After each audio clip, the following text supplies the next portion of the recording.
Hello बच्चों, let's discuss this question. Which one of the following is an example of a glycoprotein? Question में हमसे पूछा गया है कि इनमें से कौन सा ग्लाइकोप्रोटीन है। ए हेमोग्लोबिन, बी लेसिथिन, सी म्यूसिन या डी केसिन। इस क्वेश्चन को सॉल्व करने का जो की कॉन्सेप्ट है वो है एक ग्लाइकोप्रोटीन को समझना। ग्लाइकोप्रोटीन आपको पता है एक तरह का कॉन्जुगेटेड प्रोटीन है। कॉन्जुगेटेड प्रोटीन्स क्या होते हैं? जिनमें एक प्रोटीन पार्ट होता है, प्रोटीन के साथ साथ एक नॉन प्रोटीन पार्ट भी होता है, उसी को हम कॉन्जुगेटेड प्रोटीन कहते हैं।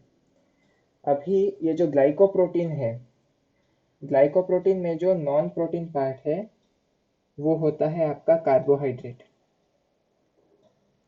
कार्बोहाइड्रेट होने के कारण इसमें एक ग्लाइकोसाइडिक बॉन्ड दिखेगा।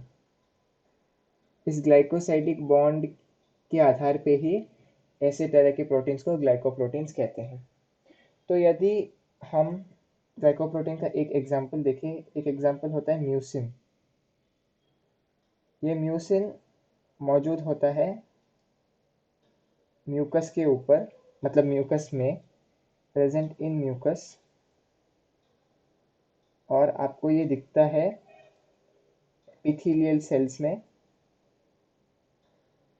आपको दिखता है सलाइवा में, आपको दिखता है टेंडन्स जैसे कनेक्टिव टिश्यू में, एक्सेट्रा। तो ये जो ग्लाइकोप्रोटीन होते हैं इनमें जो नॉन प्रोटीन पार्ट है वो होता है कार्बोहाइड्रेट, जिसमें ग्लाइकोसाइडिक बॉन्ड होता है, इसीलिए उसका नाम पड़ गया ग्लाइकोप्रोटीन।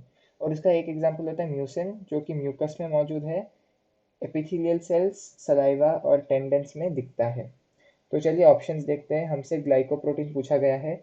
ए हेमोग्लोबिन गलत, बी लेसिथिन गलत, सी म्यूसिन ये बिल्कुल सही है, या डी केसिन ये भी गलत। So the correct option to this question is option C, mucin. Hope you have understood it well. All the best.